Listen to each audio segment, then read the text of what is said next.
يا مساء الحب والسعادة على الناس الحلوة بزيادة. لو أول مرة تشوفوني اشتركوا في القناة عشان تشوفوا كل حاجة أنا بعملها. تعالوا بينا نعمل مع بعض اللازانيا. هجيب نص كيلو مكرونة اللازانيا ونص كيلو لحمة مفرومة ملبسة شوية، ومعاها بصلتين اتنين ما تكتريش، ونص معلقة من السبع بهارات الزنجبيل والبابريكا والملح والفلفل الأسمر وورق اللوري، ونص كيلو طماطم، وقطعتين حلوين كده من الزبدة، 7 معالق كبار دقيق، معاها معلقة نشا، ووش اللبن القشطة الحلوة بتاعتنا. وكمية اللبن 1.5 كيلو بالظبط ما تكتريش، وشوية جبنة موتزاريلا. هنحط الأول النشا مع الدقيق وهنروح نعمل صوص البشاميل. طاسة على النار هنحط شوية زيت حلوين وعليهم قطعتين الزبدة، هنسيحهم على النار، هنقلبهم تقلبتين حلوين كده، وبعدين نحط البهارات بتاعتنا ونشوحها على النار عشان تطلع الريحة الحلوة بتاعت صوص البشاميل. نحط بعدها الدقيق ونقلبه بسرعة بحيث اللي هو يبقى لونه برونزي كده جاهز، اللي هو يتحط عليه اللبن.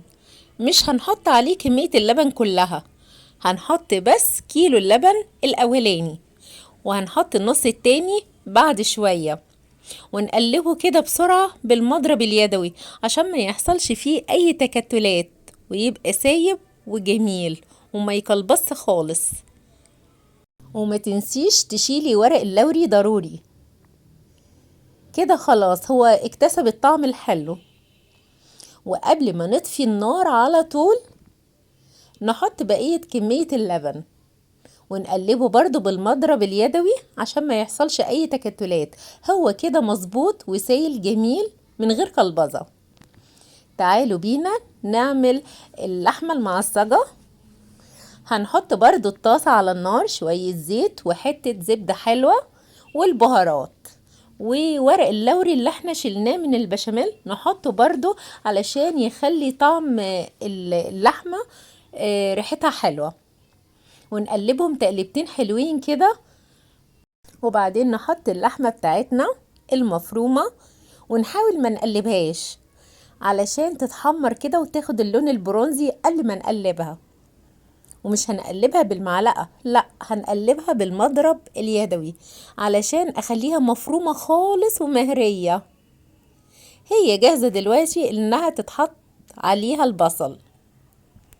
هنحط دلوقتي البصل ومش هنقلبه بالمعلقة، لا برضو هنقلبه بالمضرب اليدوي علشان يتهرى خالص مع اللحمة. ايوه كده جاهزة خالص واستوت وبقت حلوة ومظبوطة. نحط بقى كمية الطماطم المضروبة في الخلاط، وهنركن المضرب على جنب كده، وهنجيب المعلقة ونقلب الخليط كله مع بعضه علشان يمتزج، ونسيبه على جنب على النار لغاية ما الصلصة كلها تتسبك، ونروح نسلق اللازانيا. هنجيب المية بعد ما تغلي، هنحط شوية ملح وشوية زيت عشان اللازانيا ما تعجنش. هنحطها قطعة قطعة مش كلها على بعضها، وهنحاول بالمعلقة برضو السيليكون نحاول نفردها كل قطعة بعيدة عن التانية، انا مش عايزاها تلزق مع بعض. هنروح نشوف تسبيكة الطماطم لغاية ما اللازانيا تتسلق. بس كده الصوص بتاع الطماطم بقى حلو خالص ومتسبك ومفيهوش اي مية، حلو قوي كده نطفي عليه. وكمان اللازانيا اتسلقت وبقت حلوة خطيرة. نروح نصفيها ونغسلها في المصفى ونشوف هنعمل معاها ايه. شفتوا حلوة ازاي؟ جميلة. التكة بتاعتي بقى اللي انا بجيب وش القشطة واحط عليها 3-4 معالق لبن، اضربهم كده خلطهم كده بالمضرب اليدوي. تمام، الخليط كده حلو. هاخد كل قطعة من اللازانيا وهحطها في القشطة دي. ليه؟ أنا عايزة أعمل طبقة عازلة ما بين القطعة والتانية. ومادام نويتي تعملي اللازانيا لازم تعملي التكة دي. الحركة دي حلوة خالص خالص مع اللازانيا، صدقوني والله بتخلي طعمها رهيب، بتبقى متشبعة خالص من القشطة واللبن، فبتبقى طعمها حلو خالص. معلش بقى اعذروني اللي انا بعمل بايديا، انا بصراحة متعودة اللي انا اعمل بايديا كل حاجة، ومادام غسلاها كويس خلاص. ودلوقتي كل حاجة جاهزة علشان نبتدي نعمل صينية اللازانيا. هنجيب الصينية وهنحط في البداية خالص اللحمة العصاج المتسبكة بالطماطم، شوية حلوين كده، وبعدها شوية من البشاميل، وشوية من الجبنة الموتزاريلا، وهنرجع تاني نحط شوية من البشاميل. لازم الطبقة الأولانية دي لازم تبقى عبارة عن صوص البشاميل واللحمة العصاج، علشان قطع اللازانيا لو حطيتيها في الأول ممكن تلزق في الصينية وتتحرق. تمام كده. بعد ما حطيتي صوص البشاميل هتحطي اللازانيا 3 قطع كفاية، علشان أعملها طبقات كده فوق بعض ومورقة وحلوة. حتى لو قطع اللازانيا اتقطعت منك مفيش مشكلة، كده كده هتتدارى. بعدها على طول برضو هنكرر الطبقات، هنحط شوية على اللحمة العصاج وبعدين شوية بشاميل. معلش النور اتقطع دلوقتي، معلش انا هروح اجيب الكشاف. دلوقتي ظهرت الصينية تاني، ونكمل مع بعض بقية الطبقات. هنحط 3 قطع لازانيا تاني، وبعدين بعدها شوية من لحم العصاج، وبعدها شوية من البشاميل، وبعدين شوية من الموتزاريلا، وبعدين اللازانيا، وهكذا وهكذا لغاية ما تكملي كل الصينية طبقات بالشكل ده، عاملة زي الجلاش المورق بالظبط.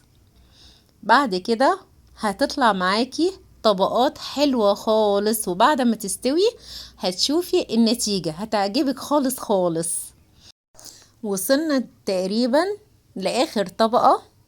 بعد ما حطينا شوية من صوص البشاميل هنحط آخر طبقة من اللازانيا. شفتي متشربة بالقشطة ازاي؟ هتطلع حلوة خالص خالص. بقية البشاميل كله تحطيه في الطبقة الأخيرة علشان يطلعلك الوش البرونزي الجميل. ومعاها طبعا ما تنسيش شوية الموتزاريلا كلها. الصينية شكلها انها كانت صغيرة على الكمية بتاعت اللازانيا، بس معلش هي هتعدي بقى، هتمشي ان شاء الله. هي جاهزة دلوقتي انها تدخل الفرن. بسم الله ما شاء الله. بعد ما خرجت من الفرن رهيبة رهيبة يا جماعة، ريحة حلوة خالص. شايفين اللون البرونزي الجميل؟ لون في منتهى الروعة. صينية اللازانيا دي يا جماعة مغذية قوي قوي قوي، بجد هيحبها الصغير قبل الكبير. واهم حاجة اللي انت بتعمليها بكل الحب للناس اللي انت بتحبيها، فاكيد هتطلع حلوة قوي ورهيبة. شفتوا السكينة ماشية بجد سهلة خالص، جوسي جوسي يا جماعة. تعالوا نطلع قطعة حلوة كده عشان ندوقها. الله الله على الجمال، ايه الحلاوة دي؟ الريحة رهيبة يا جماعة، هي فعلا ما تتاكلش الا سخنة. الريحة طلع عليا تستاهل بجد اللي انا اكلها كلها. طعم لا يقاوم، جوسي جوسي خالص يا جماعة. تعالوا يلا بينا ندوقها. الله حلوة قوي، طعم لا يقاوم. صدقيني اما تعمليها مش هتبطلي عمايلها. حتى بصي مش هتاكلي قطعة، ده انت هتاكلي الصينية كلها.